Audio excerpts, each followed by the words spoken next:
Hello students, स्वागत है एक बार और अमेजन कोच चैनल पे।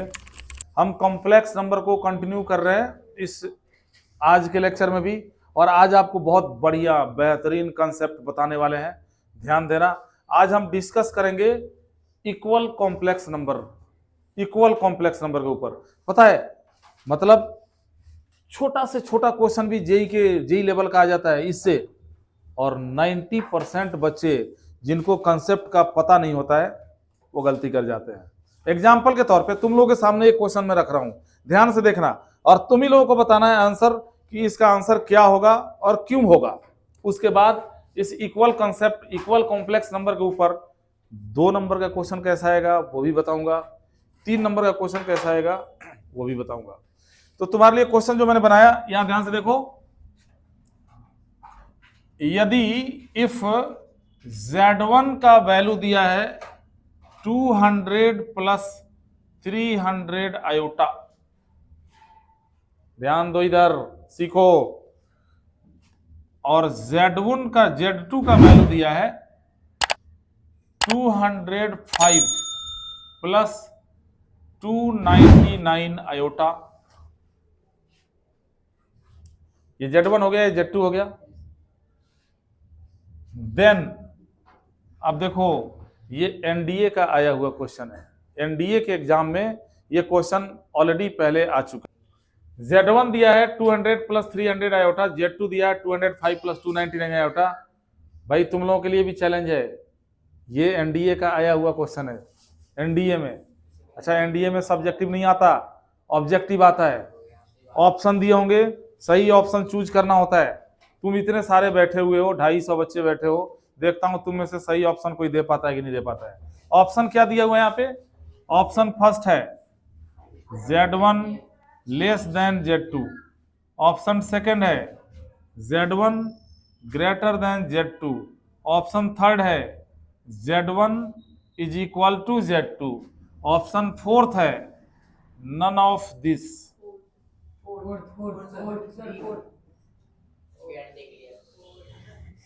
एक क्वेश्चन से एनडीए तो क्लियर नहीं होता, और फोर्थ तुमने बता दिया, अच्छी बात है। अब मैं पूछूंगा कि फोर्थ क्यों है। कभी भी कॉम्प्लेक्स नंबर को कंपेयर नहीं किया जा सकता। हमारे बच्चे बहुत इंटेलिजेंट हैं, बहुत बढ़िया।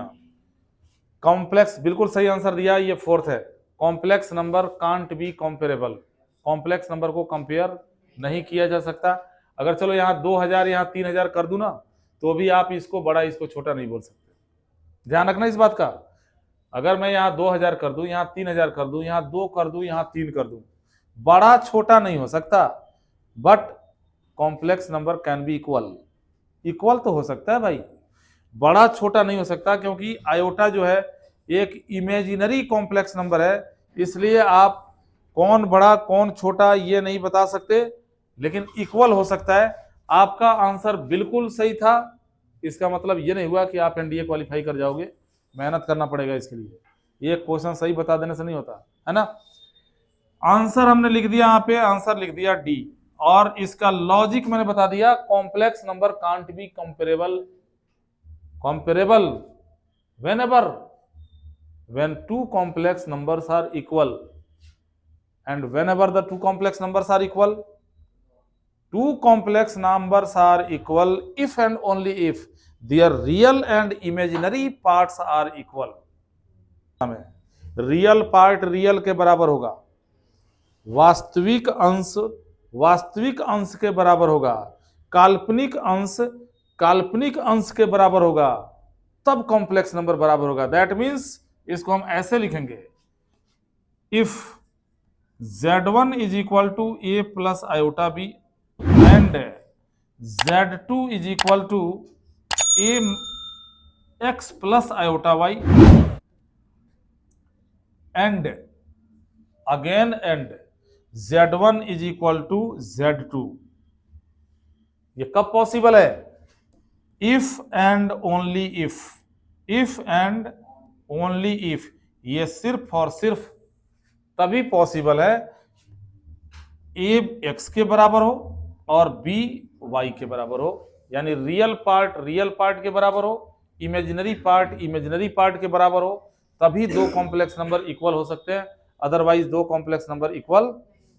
यस, आज का हमारा टॉपिक वही है, यही है, इक्वल कॉम्प्लेक्स नंबर, क्योंकि लेस देन ग्रेटर देन तो कॉम्प्लेक्स नंबर में होता नहीं है। तो इक्वल कॉम्प्लेक्स नंबर से रिलेटेड 2 नंबर के कैसे क्वेश्चंस आ सकते हैं और 3 नंबर के कैसे क्वेश्चंस आ सकते हैं, ये मैं आज सिखाऊंगा। उसके बाद हम आगे भी पढ़ेंगे।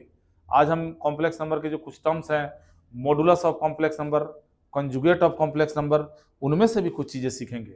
और हर क्वेश्चन के साथ आपको समय दूंगा कि आप भी कोशिश करो, निकालने की कोशिश करो, ट्राई करो कि क्या रहा है आंसर।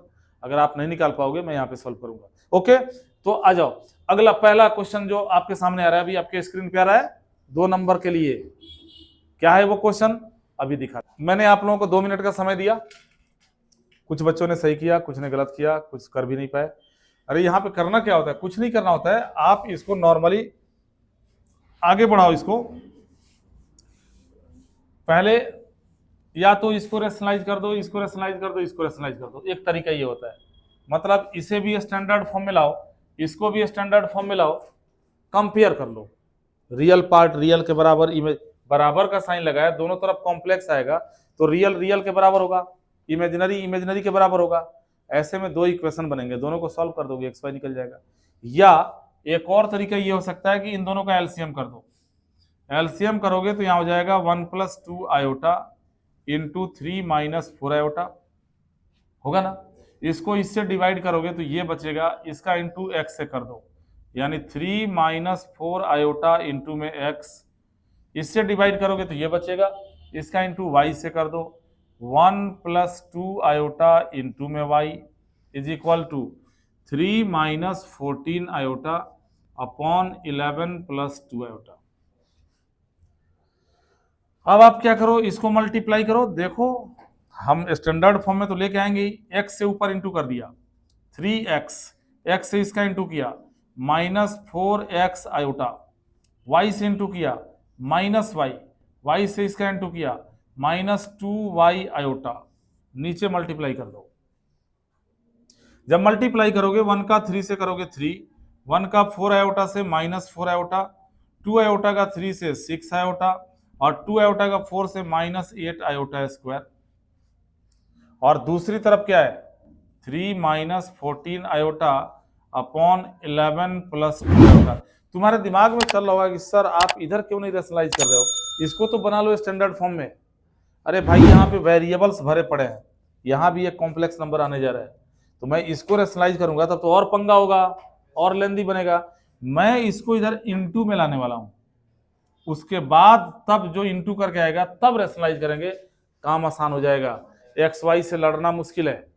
यहां देखो ये 3x और y को एक साथ रख लो, 3x - y एक साथ रख लिया, इनमें से माइनस का आयोटा कॉमन कर दो, तो यहाँ माइनस आयोटा निकालोगे तो 4x बच गया, माइनस आयोटा निकालोगे तो प्लस का 2y बच गया। और नीचे ध्यान दो, आयोटा स्क्वायर कितना होता है, -1, और -1 डालोगे तो ये प्लस का 8 हो गया, +8 और +3 हो गया 11, और 6 आयोटा में से 4 आयोटा गया, प्लस का 2 आयोटा। ये तो मजे आ गए भाई। थोड़ा सब्र रखा, लोग कहता नहीं है कि सब्र का फल बहुत मीठा होता है, कहते कि नहीं कहता। अब देखो उसका रिजल्ट तुम्हारे सामने है, थोड़ा सब्र रखा, अब तुम इधर भी रेशनलाइज करने लगते, इधर भी करते, देखना ये 11 + 2 आयोटा, 11 + 2 आयोटा अपने आप कट गया। सब्र रखे करो, स्टेप सारे लिखे करो, स्टंट मत मारे करो। कई बच्चे क्या होते हैं, मन में कैलकुलेट करते हैं, 2 स्टेप खा जाएंगे, तीसरे पे पहुंचेंगे कुछ ना कुछ गलती कर देंगे। अरे अनट्रेंड हो, स्टेप मारोगे तो हाथ पैर तो टूटेगा ही। यहां देखो क्या मिला आपको, 3x - y minus iota into 4x + 2y is equal to में बच गया 3 - 14 आयोटा। यहां तक पहुंच गए। अब यहां लगाएंगे हम इक्वल कॉम्प्लेक्स नंबर का कंसेप्ट। ध्यान देना सीखो, क्योंकि ऐसे क्वेश्चंस हमारी एनसीईआरटी में नहीं है और आपके एग्जाम्स में आएंगे ऐसे क्वेश्चन। एनसीईआरटी में जितना है सिर्फ उतना ही पढ़ के काम नहीं चलेगा। जो कहता है ना एनसीईआरटी कर लो, एनसीईआरटी रट जाओ, हो जाएगा, रट जाओगे 50-60 नंबर आ जाएंगे, 65 नंबर आ जाएंगे, 80 में से आगे कुछ नहीं कर पाओगे। कंसेप्ट पे फोकस करते हैं और जो जो इसके कंसेप्ट्स हैं उनको ध्यान से सीखने की कोशिश करते हैं। यहां देखो, यहां लिखोगे comparing real and imaginary parts, comparing real and imaginary parts, मतलब ये भी कॉम्प्लेक्स नंबर है, ये भी कॉम्प्लेक्स नंबर है, और ये दोनों बराबर है। जस्ट थोड़ी देर पहले क्या बताया था, a plus iota B X plus iota Y के बराबर होगा। कब बराबर होगा? जब रियल पार्ट रियल के बराबर हो, इमेजिनरी पार्ट इमेजिनरी के बराबर हो। तो इससे आपको क्या मिलेगा, 3x माइनस वाई किसके बराबर होगा? 3 के। तो 3x minus Y is equal to 3, ये पहला इक्वेशन बन गया। और देखो यहां भी माइनस है, यहां भी माइनस है, इसका भी ध्यान रखना। अगर यहां माइनस यहां प्लस होता तो भाई ये साइन माइनस का लेना पड़ेगा। माइनस माइनस कट गया, कंपेयर कर रहे हैं। 4x प्लस 2y किसके बराबर है? 4x प्लस 2y बराबर है 14 के। ये सेकंड इक्वेशन। हमें xy निकालना था। 10th क्लास में लीनियर इक्वेशन तो पढ़ा होगा, तो लीनियर के तरीके से सॉल्व कर दो। यहाँ 2y है, यहाँ माइनस y है। अगर मैं 2 गुना करूंगा तो 2y बन जाएगा, और साइन डिफरेंट है, जोड़ूंगा तो x निकल जाएगा।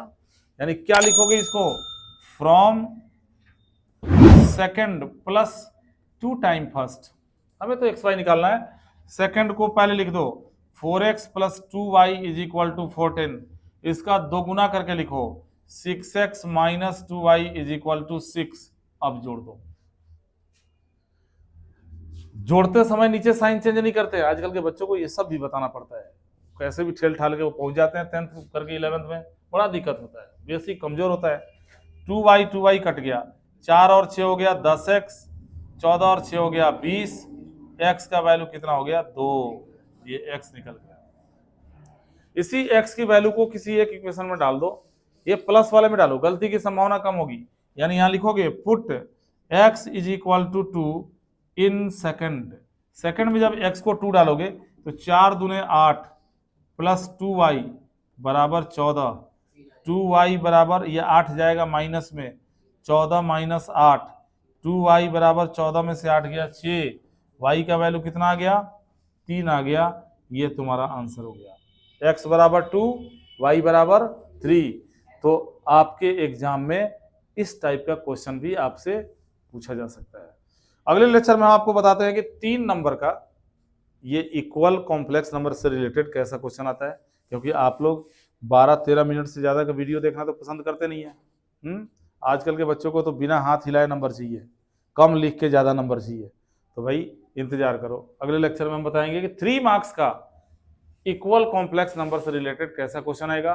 फिर हम आगे कॉन्सेप्ट पढ़ाना शुरू करेंगे, modulus of complex number, conjugate of complex number.